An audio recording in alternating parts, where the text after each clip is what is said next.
ये अच्छा हुआ कि कपाली को अब तक होश नहीं आया।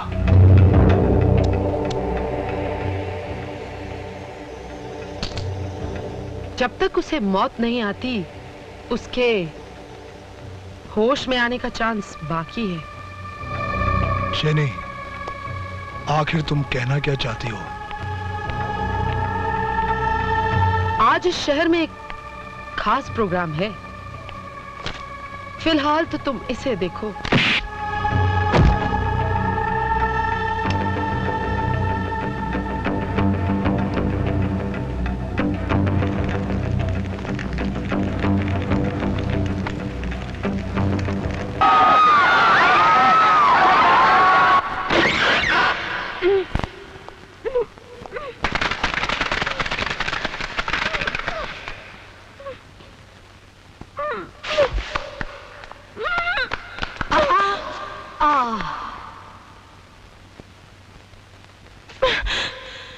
डार्लिंग, खूबसूरत लड़कियों में नजाकत और अच्छी लगती है, गुस्सा अच्छा नहीं लगता।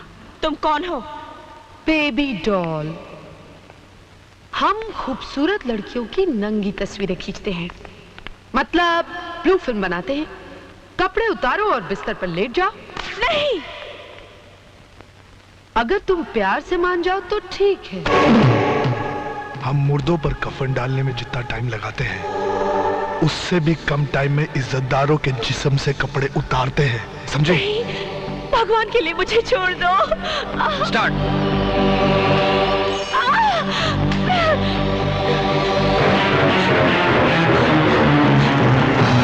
मुझे जाने दीजिए, भगवान के लिए मुझे जाने दीजिए। नहीं, नहीं, छोड़ दो मुझे, छोड़ दो।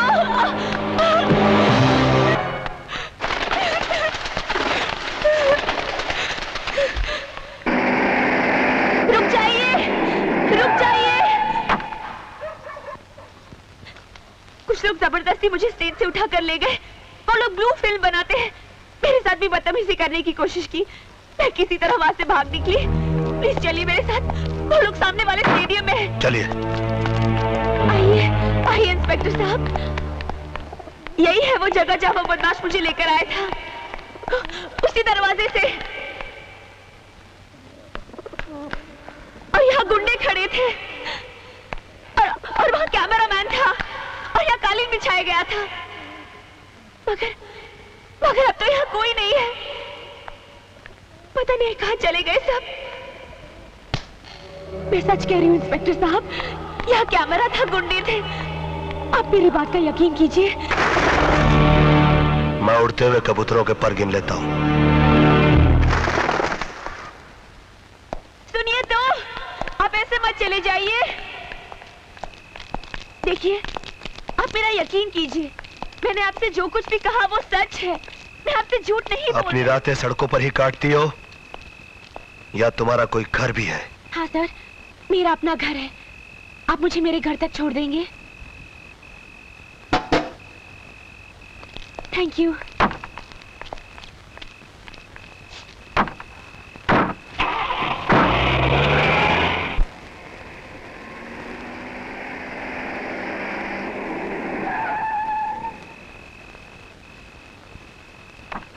सर, यही मेरा घर है। आइए ना मेरे घर में। मैं चाय बहुत अच्छा बनाती हूँ, आइए।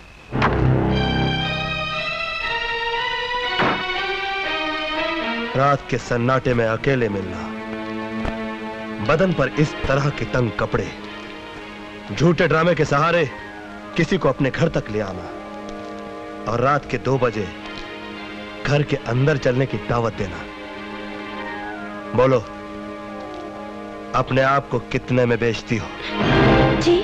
तुम जैसी लड़कियों के साथ तो बहुत बुरा सलूक करना चाहिए, मगर मैं उनमें से हूं जो बाजार की गंदी नालियों की तरफ देखना भी पसंद नहीं करता। साहब, रुक जाओ। एहसान जताकर मत जा, सुन ले मेरी बात।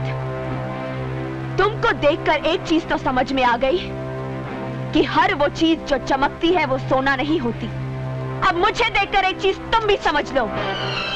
कि हर वो चीज जो काली होती है वो कीचड़ नहीं होती। ओ मानिया, सलीम, एल्बर्ट, पिंटू, कालिया, जल्दी बाहर आओ।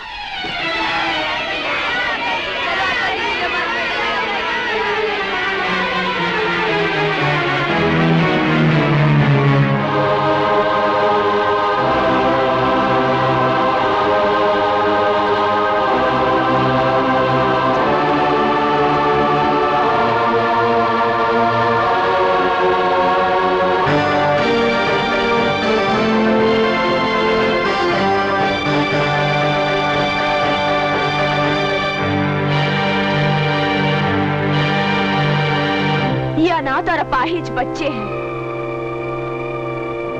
जिनके पास मेरे सिवा इस दुनिया में कोई नहीं है।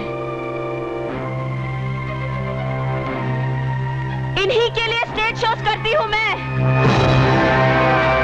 अब रहे मेरे कपड़ों की बात, मैं अपने टांगों का मांस इसलिए दिखाती हूं ताकि इन सैकड़ों टांगों पर मांस नजर आता रहे।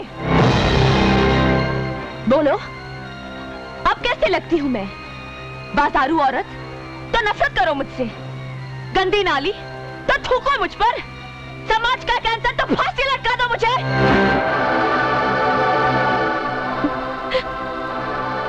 तुमने तो किसी न किसी औरत का दूध जरूर पिया होगा। तुम्हें उसी दूध की कसम, मैं जैसी लगती हूं वैसी ही सजा दो मुझे।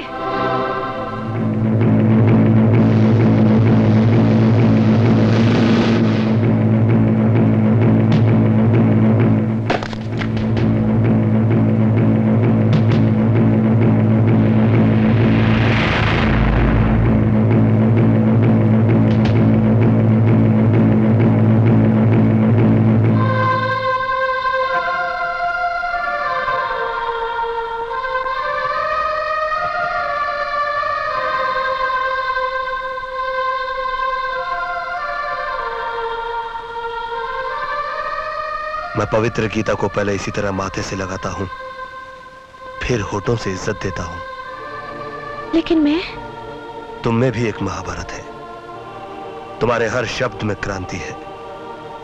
तुम भी पवित्र गीता की तरह हो, इसीलिए तुम्हारे साथ ये सलूक करना पड़ा।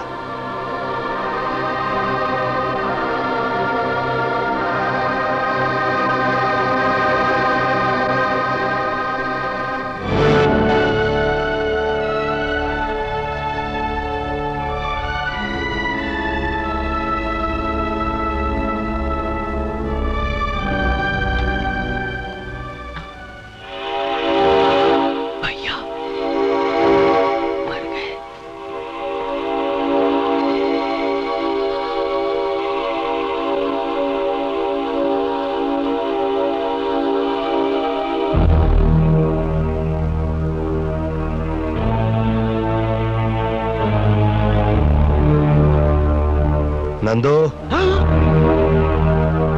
इतनी रात को कहां से आ रहे हो?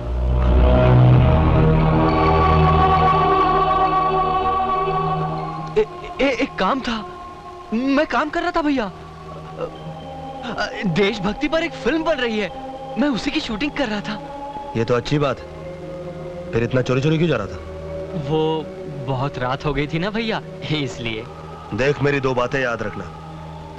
एक तो ये कि काम के लिए कभी दिन रात मत देखना, और दूसरी बात कि चोरों के कदमों की आवाज मैं अपने कानों से सुनता हूं, मगर अपने भाई के कदमों की आहट मैं अपने दिल से महसूस करता हूं।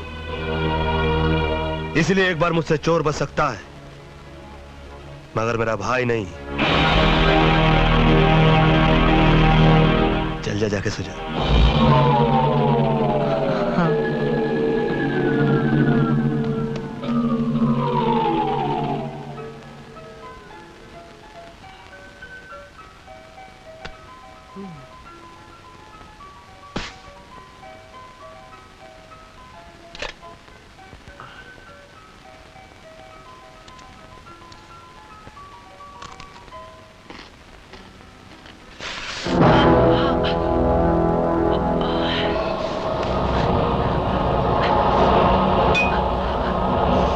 ये भी खाली है। करूं? अरे नंदू, ये क्या हो गया तुझे? कुछ नहीं भैया, थोड़ा सा। ये थोड़ा लग रहा तुझे?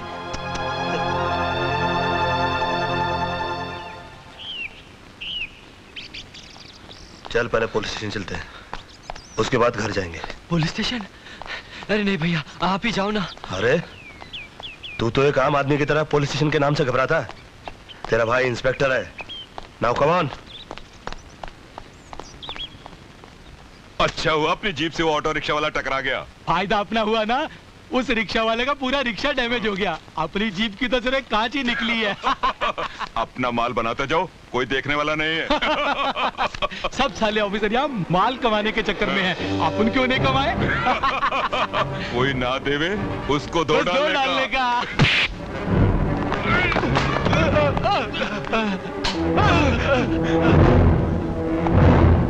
बेल्ट्स। ये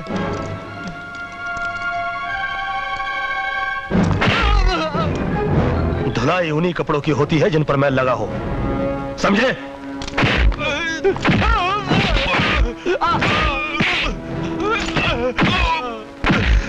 साहब गलती हो गई साहब, मुझे माफ कर दो साहब, गलती हो गई। माफ कर दो। गलती नहीं, जुर्म किया है तुम लोगों ने, और जुर्म के लिए माफी नहीं दी जाती, उसके लिए सजा दी जाती है।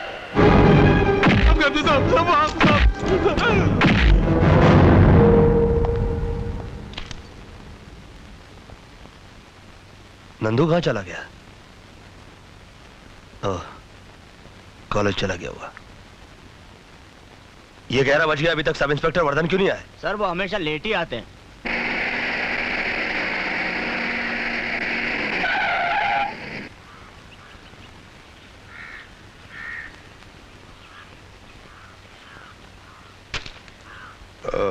एक्सक्यूज मी सर, वो क्या है कि मैं किसी दूसरे मूड में था, इसलिए मैंने वो सिगरेट काम फेंक। तुमने अपनी घड़ी तो खरीद के पहनी होगी। जी? इसकी कीमत जानते हो? जी। तुम घड़ी की कीमत तो जानते हो, मगर वक्त की कीमत नहीं जानते। ओह, वो क्या है सर, कल नींद नहीं आई और कुछ सुस्ती सी भी आ रही थी, इसलिए दारू कुछ ज्यादा पी गया। मिस्टर आदर्शवर्धन, तुम्हें इस बात का कोई हक नहीं पहुंचता कि पुलिस की फर्ज की गंगा जो कि कानून की गंगोत्री से निकलती है, उसे तुम अपनी गंदी आदतों के गटर में डाल दो। सर, मैं भी एक पुलिस ऑफिसर हूं। आप कमरे के अंदर भी मुझे यह भाषण दे सकते थे। यह भाषण नहीं, यह मेरी वार्निंग है मिस्टर आदर्शवर्धन। और मेरी वार्निंग तुम्हारे सिगरेट केस के ऊपर लिखी हुई वार्निंग की तरह नहीं, जिसे तुम भूलकर सिगरेट के कष्ट लगाया करते हो। मेरी वार्निंग कानून की किताब के उस फुल स्टॉप की तरह है, जिसके बाद कुछ भी करने या सोचने की जगह नहीं बचती। जाओ।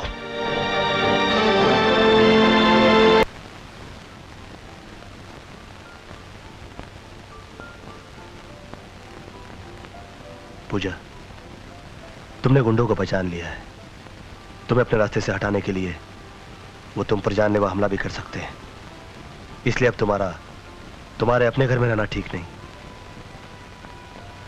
तुम्हें एक महफूज जगह पर रखा जाएगा जिसका किसी को पता नहीं चलेगा। वहां पर पुलिस का पहरा भी रहेगा।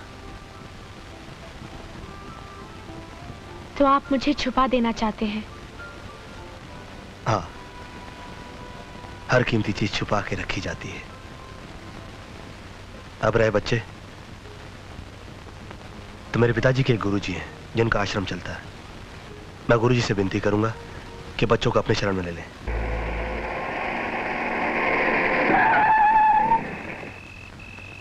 अरे सुनिए, स्वामी जी कहाँ होंगे इस वक्त?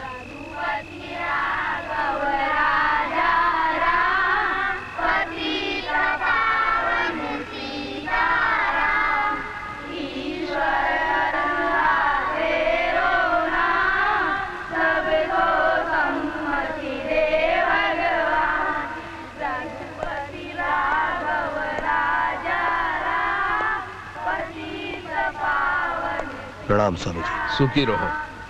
चरण छूने वाले से अच्छा व्यक्ति वो होता है जो हृदय छू ले। कहो, कौन हो तुम? स्वामी जी, मेरा नाम इंस्पेक्टर सिद्धांत है। मैं आपके शिष्य शास्त्री जी का बेटा हूं। कुछ शिष्य ऐसे होते हैं जो त्याग के बल से इतने महान हो जाते हैं कि उनके गुरु को भी उनकी इज्जत करनी पड़ती है। और शास्त्री मेरा ऐसा ही शिष्य है जिसकी मैं इज्जत करता हूं। कहो, किस उद्देश्य से आना हुआ? स्वामी जी, मैं शहर में 100 से भी अधिक कुछ ऐसे बच्चों को जानता हूं जो अपाहिज भी हैं और अनाथ भी। मेरी आपसे ये विनती है कि अगर आप उन्हें अपनी शरण में ले सकें तो। शरण में नहीं, ये समझो कि मैंने उनको अपने हृदय से लगा लिया, क्योंकि इन बच्चों में भगवान बसा करते हैं और मैं ये चाहता हूं कि इन भगवान के चरणों में ही मेरी जिंदगी का अंत हो जाए। स्वामी जी, प्रणाम स्वामी जी।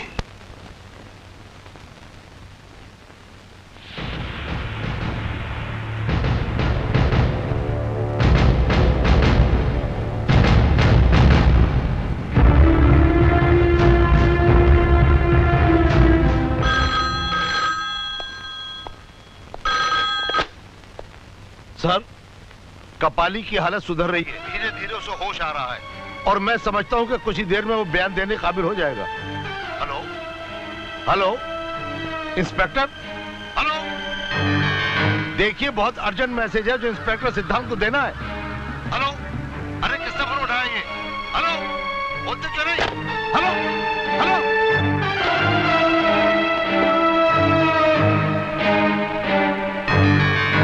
डॉक्टर का फोन आया है कि कपाली होश में आने वाला है। कपाली को किसी भी तरह हॉस्पिटल से निकालना होगा। अगर होश आने पर उसने हमारे खिलाफ पुलिस को बयान दे दिया तो हम सब बेमौत मारे जाएंगे। कपाली इतना कमजोर नहीं है बाबूजान जो इतनी जल्दी सबको चुगल दे। मिस्टर सलीम शूटर, इंस्पेक्टर सिद्धांत सूरी के मार के सामने गूंगे भी गजल गाना शुरू कर देते हैं। अंदर आ जाओ। बाबूजान, परेशान होने की क्या बात है? बात साफ है। शरीर का जो अंग सड़ जाए उसे काट कर फेंक दिया जाता है। कपाली को खत्म कर दो। ये तुम कह रही हो? तुम तो उसकी महबूबा थी, रखेल थी। बाबूजान, मैं वो फूल नहीं जो किसी लाश पर फेंका जाता हो। मैं वो फूल बनना चाहती हूँ जो हमेशा जीते हुए आदमी की जयमाला में रहना चाहता हूँ। तुम बॉस बन जाओगे तो मैं तुम्हारी हो जाऊंगी।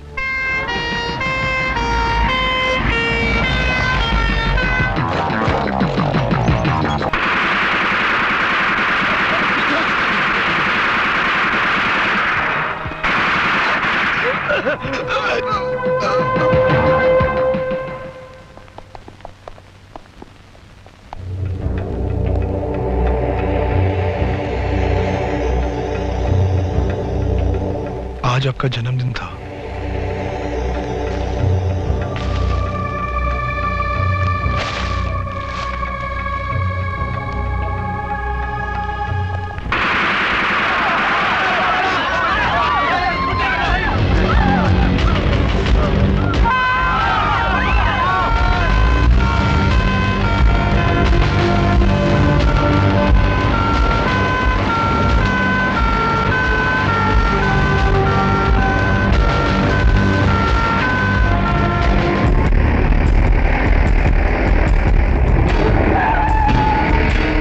पिछले गेट के क्राउड को कंट्रोल करो, जाओ।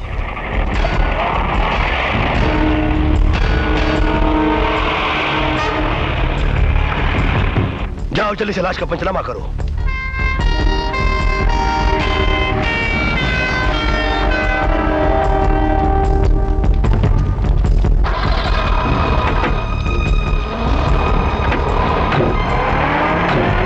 पीछे हटो, पीछे हटो, यहाँ से पीछे।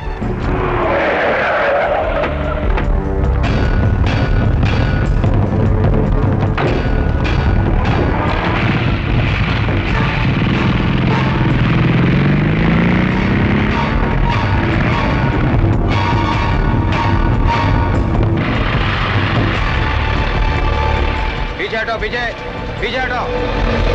हटाओ सबको पीछे यहाँ से, सबको पीछे हटाओ। कोई तमाशा नहीं हो रहा यहाँ पर।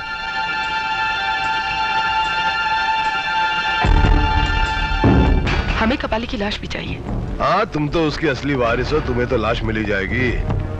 हाथ पीछे।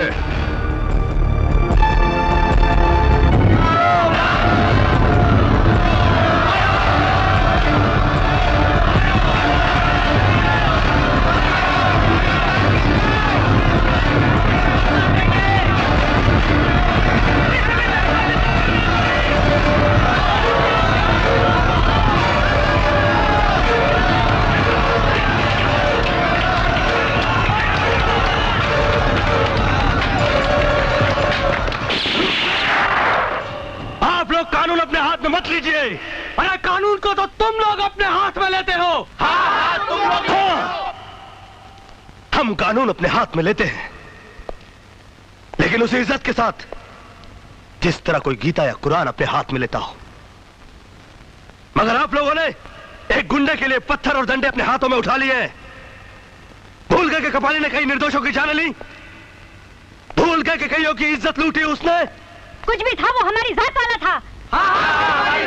जात दुनिया में सिर्फ दो तरह की होती है, एक वो जो आंसू पीता है, एक वो जो खून पीता है, एक वो जो इंसानियत को आबाद करता है, एक वो जो इंसानियत को बर्बाद करता है।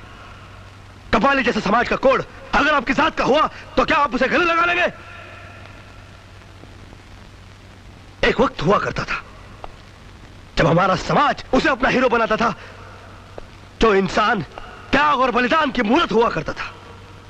मगर आज लोगों ने गुंडों को अपना हीरो बनाना शुरू कर दिया है। अरे ये गुंडे तो गुंडे होते हैं, गंदगी लाख माथे पर रगड़ो वो चंदन नहीं बनती, हर लुटेरा वाल्मीकि नहीं बनता। बंद करो, बंद करो गुंडों की पूजा का ये रिवाज।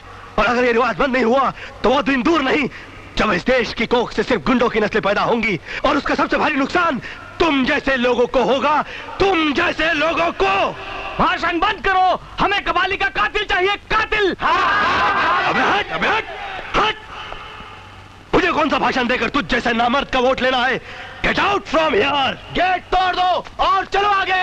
हर वो कदम जो कानून तोड़ने के लिए आगे बढ़ेगा, मैं उसे अपाहिज कर दूंगा।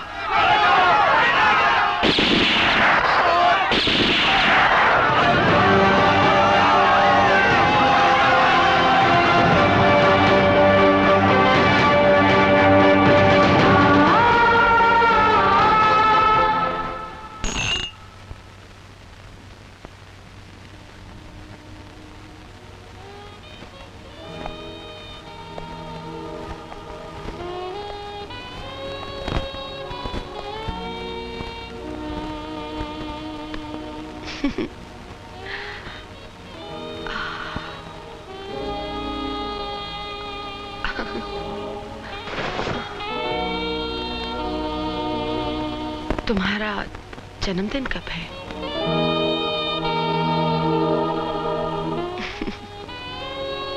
मेरा जन्मदिन उसी दिन होगा जब तुम्हारा जन्मदिन होगा।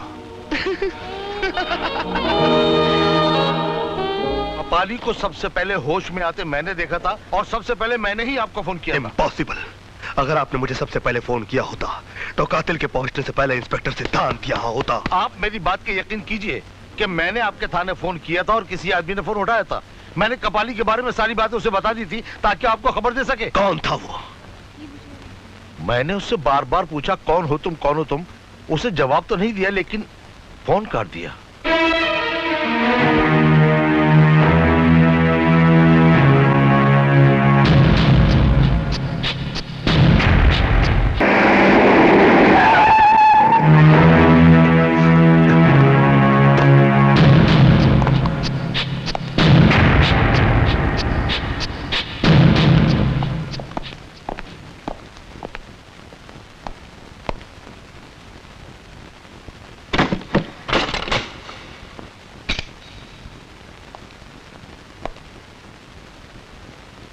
उस दिन तुम्ही ने कहा था कि भाषण देना हो तो बंद कमरे में दूं।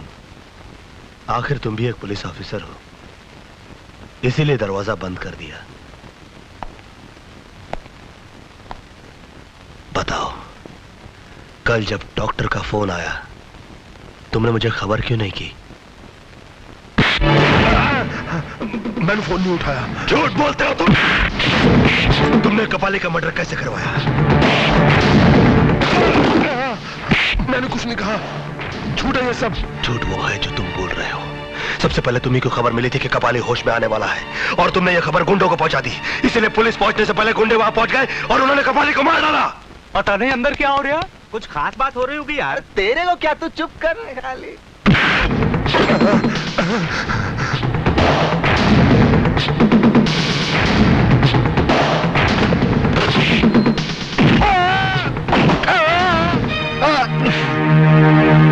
जिन लोगों के साथ मिलकर तुम कानून का बलात्कार करते रहे, अगर कल सुबह 10 बजे तक उन लोगों का नाम नहीं बताया तो मैं तुम्हारे जिस्म को वर्दी की जगह जख्मों का लिबास पहना दूंगा और फिर तुम दर्द से इतना तड़पोगे कि उसके बाद मौत को भी चखोगे तो यही कहोगे कि मजा नहीं आया।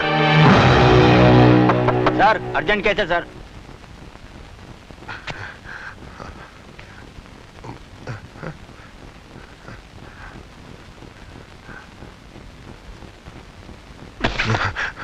आओ, और हो सके तो मुस्कुराहट का कफन अपने होठों पे डाल दो ताकि अपने छोटों के सामने बेइज्जत होने से बच जाओ।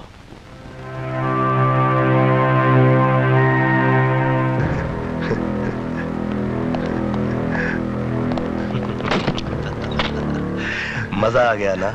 हाँ, बहुत मजा आ गया। अरे कोई साहब को कोल्ड ड्रिंक पिलाओ। कल 10 बजे। Cold drink sir.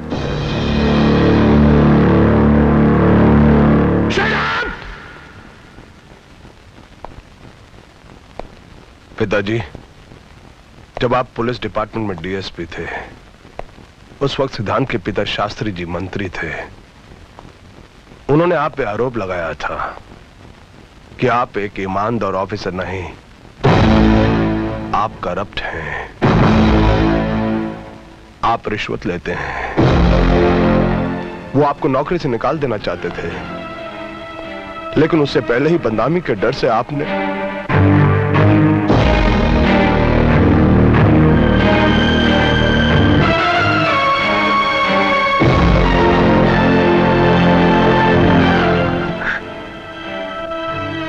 मैं आपकी मौत के साथ साथ अपनी बेइज्जती का भी बदला लूंगा।